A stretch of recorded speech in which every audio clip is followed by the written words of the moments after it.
Undercover CEO buys an iPhone in his own store, gets insulted and trolled by two kids. An older man walks into a bright, modern electronics store wearing a worn-out hoodie and a baseball cap, just looking to buy a phone. Two employees take one look at him and burst into laughter behind the counter. "You sure you even know how to use an iPhone, Grandpa?" What they don't know, that Grandpa is actually the founder and CEO of the entire company, and they just picked the worst customer in the world to mess with. It was a gray, rainy Wednesday morning in Chicago. The kind of day where the wind doesn't just sting, it lingers, crawling through your jacket and whispering doubt into your bones. Outside, puddles splashed under the tires of passing cars, while inside the ThompsonTech Electronics store, bright white LED lights hummed coldly over polished counters stacked with the latest smartphones. Mark Thompson stepped inside, 50 years old, fair-skinned Latin American, hoodie damp from the rain, jeans slightly frayed at the cuffs, and a baseball cap pulled low over his tired eyes. His sneakers squeaked faintly on the tile as he moved toward the iPhone display. He looked like someone who didn't belong there. That was the point. He didn't need to pretend. Life had aged him more than money had softened him. He glanced around. Employees stood in clusters. One girl scrolled on her phone behind the counter. A manager was chatting loudly with someone in the back office. Customers walked past him as if he were invisible. He picked up an iPhone 15, turned it slowly in his hand, feeling the cool glass and metal. That's when he heard it. "Yo, look at this guy," one of the two teen sales reps sneered under his breath. "Looks like he wandered in from under a bridge." Mark didn't flinch. He pretended to study the phone box. The other chuckled. "Probably gonna ask for a discount or a payment plan. Waste of time." They didn't lower their voices. One of them, tall, skinny, with slick back hair and an oversized watch, leaned against the counter like he owned the place. "Hey, you good, man? Looking for a burner phone or what?" he called out with a smirk. Mark raised his head slightly, made eye contact for a second, and then returned his gaze to the phone. He didn't need to reply. He just listened.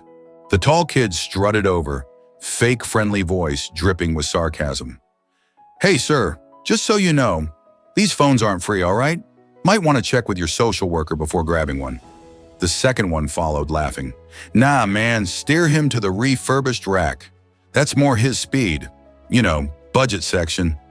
Mark looked up slowly, the corners of his lips tightening, not in anger, but in restraint. "I'd like to buy this one," he said calmly. "Full price." The boys blinked, then laughed even harder. "All right, baller," the skinny one clapped. "Well, we charge a setup fee, $129, mandatory. Oh, and you gotta take the premium protection plan, another $199. No choice. And there's a $49 activation fee too. And of course ID," the other added, crossing his arms. "No offense, but this is a real phone. You sure you got that kind of cash, Pops?" Mark's fingers curled slightly. He felt the ghost of a memory tugging at him, a younger version of himself being talked down to like this. Not just once, many times. He took a breath, deep and steady. "Can I get a receipt?" he asked softly. The boys exchanged glances, clearly enjoying themselves now. "After we process everything. No rush, though. You're not going anywhere fast." They both laughed again, right there in front of other customers. A few people looked over. One woman frowned, but no one said anything. From across the room, a young man, mid to late 20s, short black hair, clean cut, with a name tag that read Daniel, noticed the commotion. He was straightening headphone boxes in the accessories aisle when he heard the laughter. He moved quickly. "Hey guys," Daniel said firmly, stepping between Mark and the other two employees, his voice calm but unmistakably assertive. "Why don't you check inventory in the back, now?" The teens scowled but didn't argue. "Whatever, man," one muttered as they stomped away, still snickering. Daniel turned to Mark, offering a kind, genuine smile. "I'm so sorry about that, sir. My name's Daniel. If you need anything at all, I got you." Mark looked at him, surprised, not just by the respect, but the sincerity in his tone. He extended his hand slowly. "Thank you, Daniel. You're the first person who's spoken to me like a human being since I walked in." Daniel chuckled softly, rubbing the back of his neck. I was raised by my grandfather. He always said, treat everyone like they matter, especially when others don't. So, here I am. You looking for a phone today?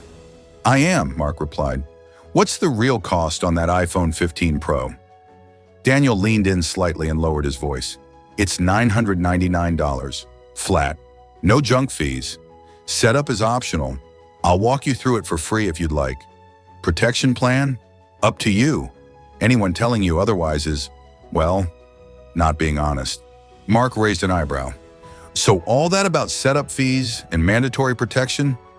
Daniel's smile faded. Yeah, that's not company policy. I've reported it before, but not much changes. Some of the newer guys are just trying to boost commissions. They're not trained right, or they just don't care.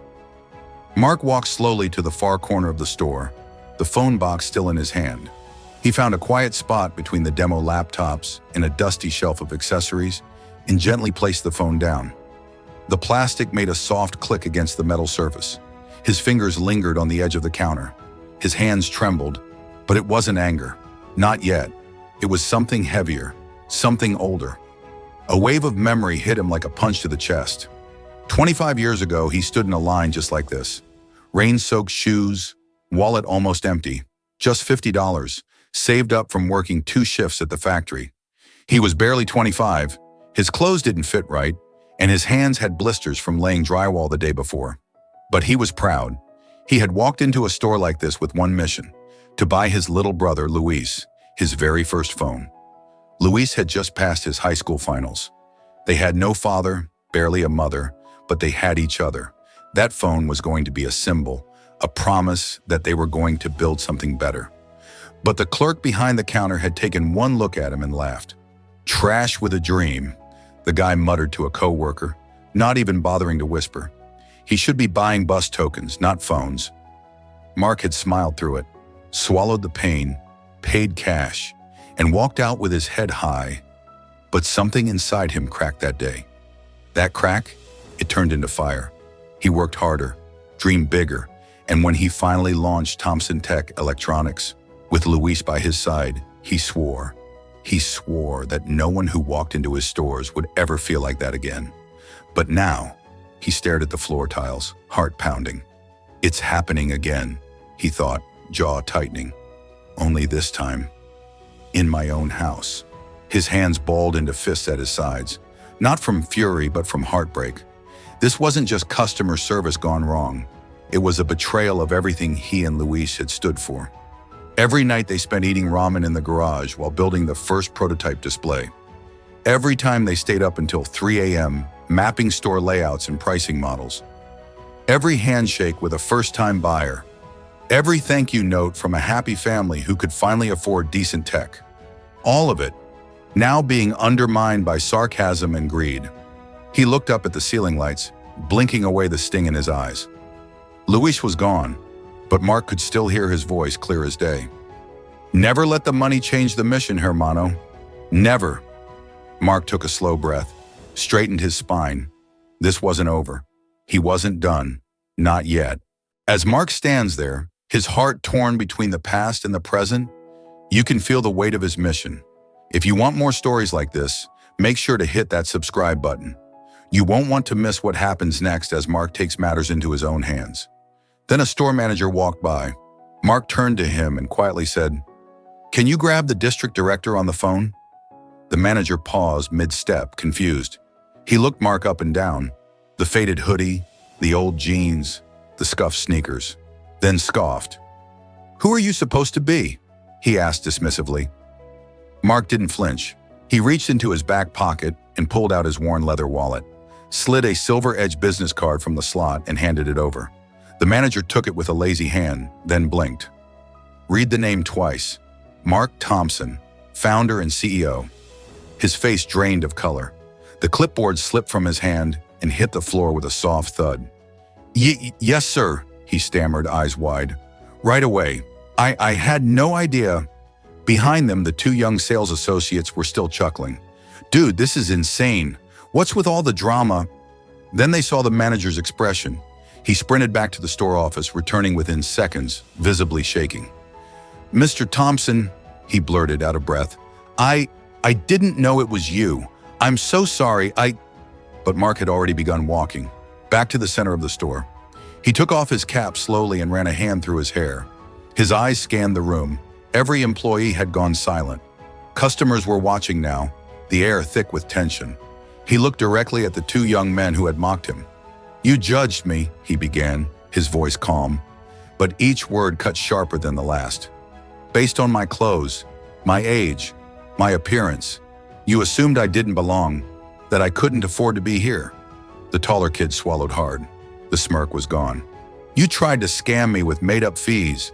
You laughed in my face. You called me grandpa, in front of customers." He let that hang in the air. The silence was deafening. Mark looked around, meeting the eyes of the other employees. "Let me be clear," he said, louder now, his voice echoing across the LED-lit walls.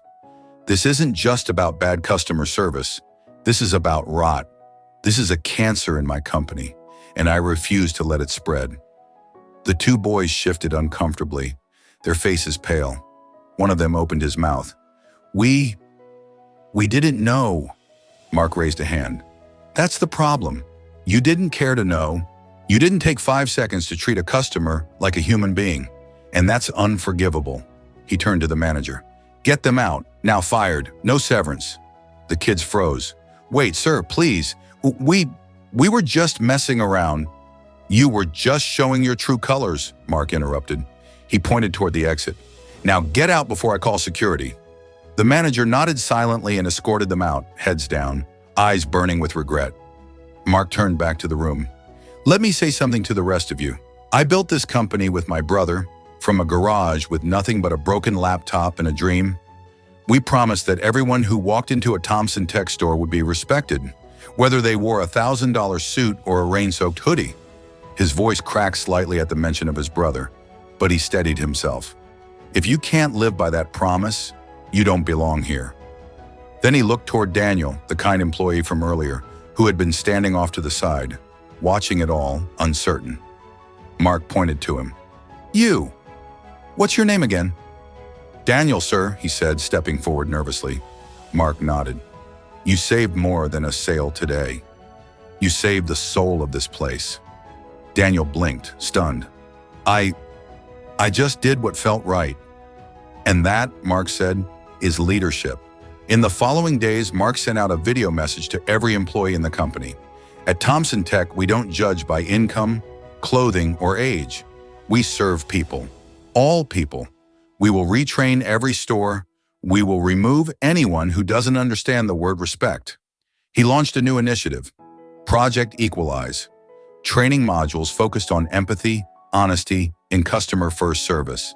He even hired a panel of mystery shoppers aged 55 and above to report back on how seniors were treated. Daniel was promoted to assistant manager, and that store?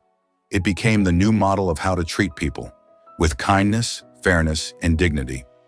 Mark stood once again in the store lobby a month later, no hoodie this time. A customer, maybe 70 years old, walked in slowly. The young clerk greeted him with a smile. "Welcome, sir. Can I help you with anything today?" Mark watched quietly from the back, eyes soft. This is what we were always meant to be. Sometimes it takes going undercover to see the truth, but the real impact happens when you choose to change it.